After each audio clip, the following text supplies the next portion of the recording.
os 4 detalhes por trás de um fato que expõe violações absurdas do governo Lula à Constituição e à democracia, Felipe Neto provando do próprio veneno, Moraes decretando sigilo sobre a investigação do vazamento de arquivos que sugeriam ilegalidades em decisões sigilosas do próprio Moraes e a fala que Janja não repete dentro de casa. Tudo isso no vídeo de hoje. Vem comigo. O governo Lula já não consegue mais passar um dia sequer sem tomar medidas que provam que as suas narrativas de defesa da democracia e de defesa do povo brasileiro são mentiras ridículas. Eu vou mostrar e analisar aqui o fato mais recente, mas antes eu preciso fazer uma rápida explicação. Eu não vou ficar aqui mostrando um por um dos artigos que eu vou citar, mas tudo isso que eu vou falar daqui em diante você pode conferir em 10 segundos pesquisando pela Constituição Federal no Google. Vamos lá. O artigo 2º da Constituição Federal diz o seguinte: são poderes da União independentes e harmônicos entre si, o legislativo, o executivo e o judiciário. Do artigo 44 ao artigo 52 da Constituição Federal é descrito que o poder legislativo é exercido pelo Congresso Nacional, composto pela Câmara dos Deputados e pelo Senado Federal, e são listadas as atribuições do Congresso, assim como as atribuições exclusivas de cada uma das casas. Resumindo em uma palavra, de forma simples e óbvia, a função do poder legislativo, ou seja, o Congresso Nacional, é legislar. O artigo 76 da Constituição Federal estabelece que o poder executivo é exercido pelo presidente da República, auxiliado pelos ministros de Estado. Nos artigos seguintes são descritas regras relacionadas à eleição do presidente e do vice, a posse, a substituição do presidente em caso de impedimento, etc.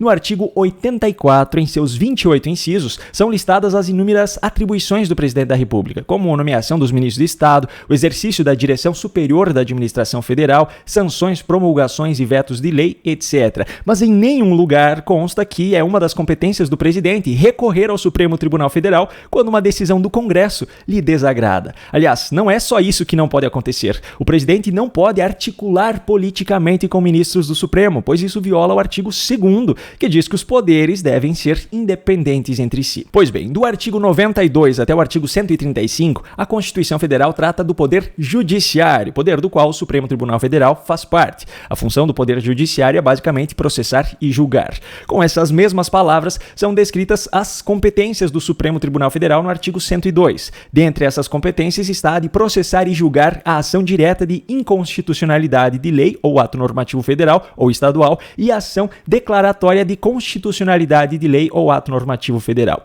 Traduzindo da forma mais simples possível, isso quer dizer que cabe ao Supremo julgar se uma lei ou um ato normativo desrespeita de alguma forma a Constituição Federal. É isso. Ok, tendo isso claro, vamos aos fatos. Nessa quinta-feira, 25 de abril, o ministro Cristiano Zanin, do STF, e não custa lembrar que ele chegou ao STF por indicação de Lula, após ter sido seu advogado pessoal, concedeu uma liminar que suspende trechos da lei que prorrogou a desoneração da folha de pagamento para 17 setores da economia até 2027. A lei em questão é a número 14.784, de 27 de dezembro de 2023, e foi aprovada pelo Congresso Nacional, o Poder Legislativo. A decisão de Zanin foi em atendimento a um pedido do governo Lula, feito através da Advocacia Geral da União, ou seja, através de Jorge Messias, também indicado por Lula ao seu cargo. Agora, lembra que eu falei que uma das competências do STF é julgar se uma lei desrespeita de alguma forma a Constituição? Pois é, a justificativa de Zanin para essa suspensão é, abro aspas, aparente violação do artigo 113 do ato das disposições constitucionais transitórias, fecho aspas. Esse artigo 113 diz o seguinte: a proposição legislativa que crie ou altere despesas obrigatórias ou renúncia de receita deverá ser acompanhada da estimativa do seu impacto orçamentário e financeiro. Ou seja, essa lei que envolve renúncia de receita, teoricamente deveria apresentar uma estimativa do impacto que essa desoneração traria às contas públicas, o que na lei em si não foi especificado. Só que tem alguns detalhes muito relevantes nessa história que agora estão sendo ignorados de forma muito conveniente pelo governo Lula. Primeiro, essa lei trata-se, na verdade, apenas de uma prorrogação de prazo daquilo que já havia sido estabelecido nos artigos 7º e 8º da Lei 2.546, que é de 2011, e do parágrafo 21 do artigo 8º da Lei nº 1.865 de 2004. Essa lei de 2004 havia sido sancionada por Luiz Inácio Lula da Silva e a de 2011 por Dilma Rousseff. Ou seja, são medidas que o próprio Lula já havia aprovado lá atrás, no seu primeiro mandato, só que agora elas não servem mais, e a razão para isso é muito simples. O governo Lula está desesperado para aumentar a arrecadação. arrecadação. Eles já alteraram a meta fiscal, jogando a responsabilidade lá para frente, mas não adianta, a política petista é insustentável. Agora, o segundo detalhe que está sendo ignorado. Para resolver essa questão da inconstitucionalidade da lei que prorrogou a desoneração, seria muito simples. Basta acrescentar ao texto a estimativa do impacto no orçamento. Inclusive, o próprio Ministério da Fazenda, a pasta comandada por Haddad dentro do governo Lula, já tem um cálculo dessa estimativa. Segundo eles, a União deixaria de arrecadar 12,3 bilhões de reais em 2024 com essa desoneração. A forma como isso deve ser exposto na lei vai além do alcance do meu conhecimento, mas o fato é que esse cálculo já existe e poderia tranquilamente ser usado. Aliás, é muito irônico o fato de que o governo se preocupa com esses 12 bilhões que deixariam de ser arrecadados, mas não se preocupa nem um pouco em gastar 200 milhões daquela palhaçada que eu mostrei no vídeo de ontem, das empresas que vão ajudar a combater fake news em assuntos relacionados ao governo. Eles não se importam também em gastar 14 milhões de reais em contrato de internet para o avião presidencial. Não se importam em ter gasto 27 milhões de reais em reformas imóveis para os palácios presidenciais no ano passado e nem com a previsão de gastar mais 30 milhões de reais em 2024 com reformas nos mesmos imóveis. O governo Lula não se importou em renunciar à arrecadação de 16,5 bilhões de reais em 2023 com o valor aprovado para projetos culturais via Lei Rouanet.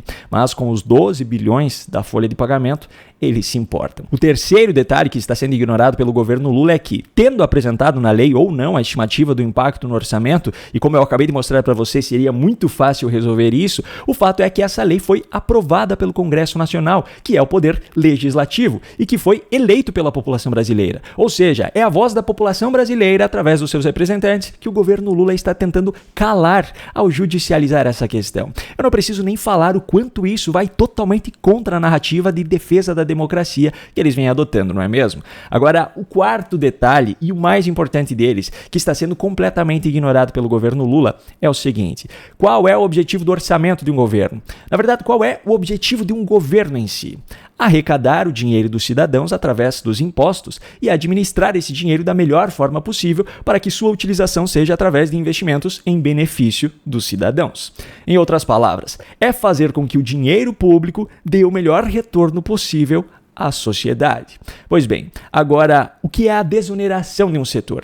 É reduzir ou isentar esse setor de tributos, de impostos. Na prática, isso faz com que a contratação de pessoas e a manutenção desses empregos nas empresas desse setor seja mais barata. Como consequência, isso naturalmente gera mais empregos e aquece a economia, faz com que o dinheiro circule mais. Agora, o que o governo Lula fez com isso? Ignorou completamente. Mesmo usando a narrativa de que querem gerar mais empregos, Lula e sua equipe querem interromper um benefício que está acontecendo de forma natural e direta entre os próprios cidadãos e querem pegar esse dinheiro e trazê-lo para o governo. Mesmo que esse dinheiro fosse usado da forma mais justa e correta possível, retornando diretamente em investimentos aos próprios setores, nesse meio do caminho, boa parte desse dinheiro já foi usado para sustentar a estrutura do governo. E como você já sabe muito bem, o jeito petista de governar é com o Estado inchado, ou seja, as despesas com a estrutura do governo são bem maiores. Então, mesmo nesse caso, mesmo considerando o melhor uso possível do dinheiro, a cada R$100 arrecadados, por exemplo, vamos chutar aqui que retornam 50 em investimentos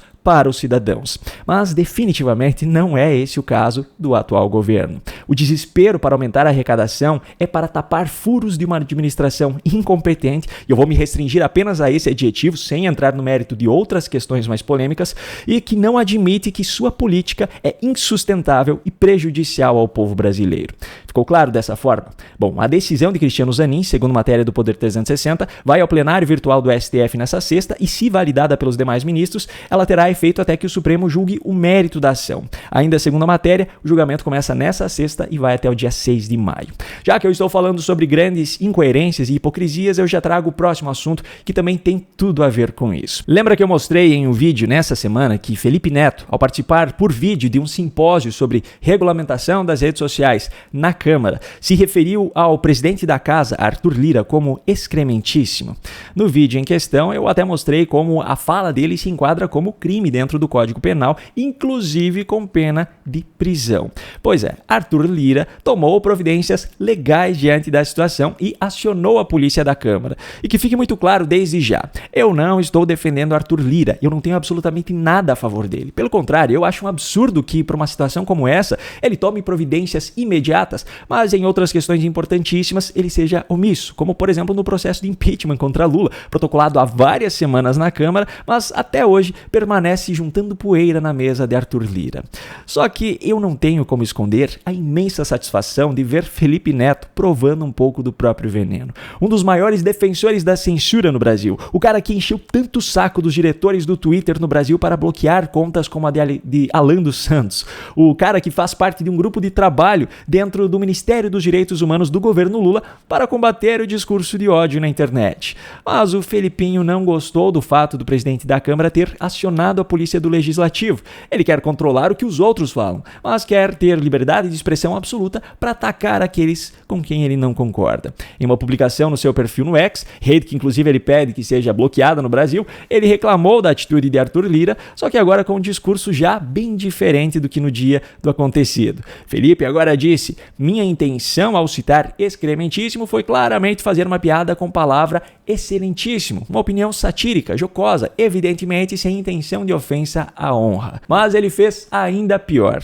Ele ainda acrescentou mais uma citação para complementar o seu argumento. Abro aspas: a liberdade de expressão existe para manifestação de opiniões contrárias, jocosas, satíricas e até mesmo errôneas, mas não para opiniões criminosas, discurso de ódio ou atentado contra o Estado Democrático de Direito e a democracia. Fecho aspas. Uma frase de Alexandre de Moraes em uma ação penal dentro do Supremo. Um exemplo de coerência. Bom, diante de toda essa situação, o povo brasileiro anseia por algumas respostas, como, por exemplo, quem é que define o que é discurso de ódio? Quem é que define se excrementíssimo é discurso de ódio ou uma opinião satírica, jocosa? E eu, particularmente, tenho uma dúvida em especial.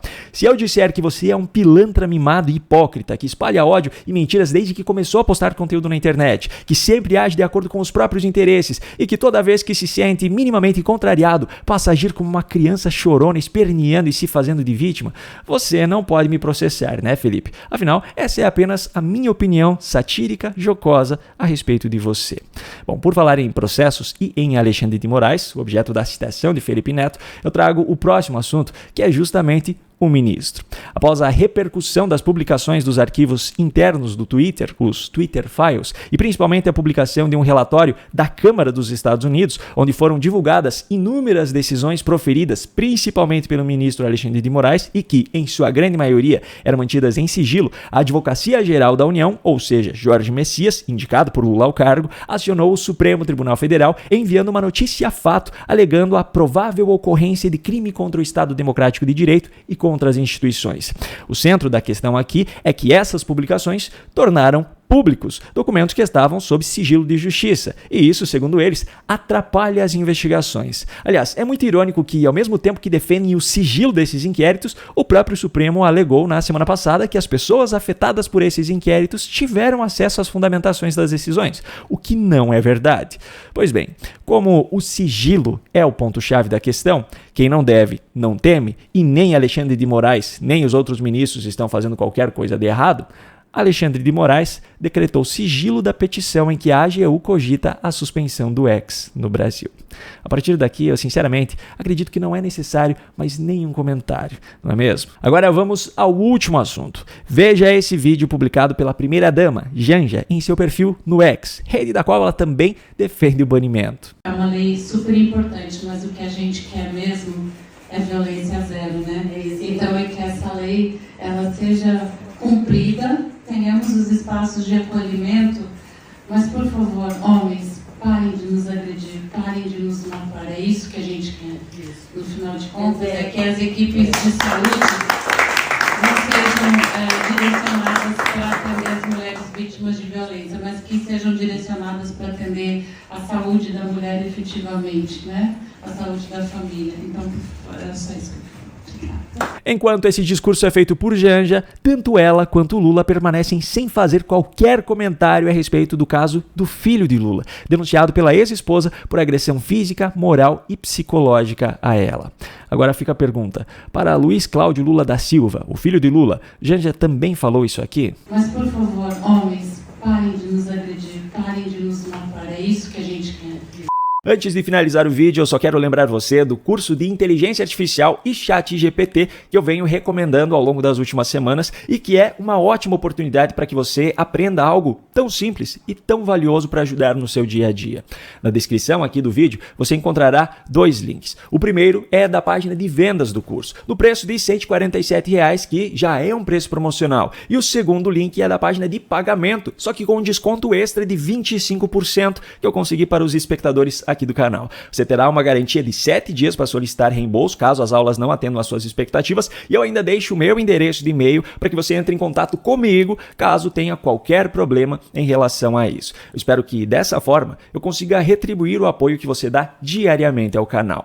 No canto da sua tela aparecerão agora recomendações de outros vídeos aqui do canal para que você os assista caso ainda não tenha feito. Se você gostou desse conteúdo e quer receber os novos vídeos aqui do canal, se inscreva e ative o sininho de notificações. Essa é a única forma de garantir que o YouTube entregará a você esses novos conteúdos. Um grande abraço e até o próximo vídeo.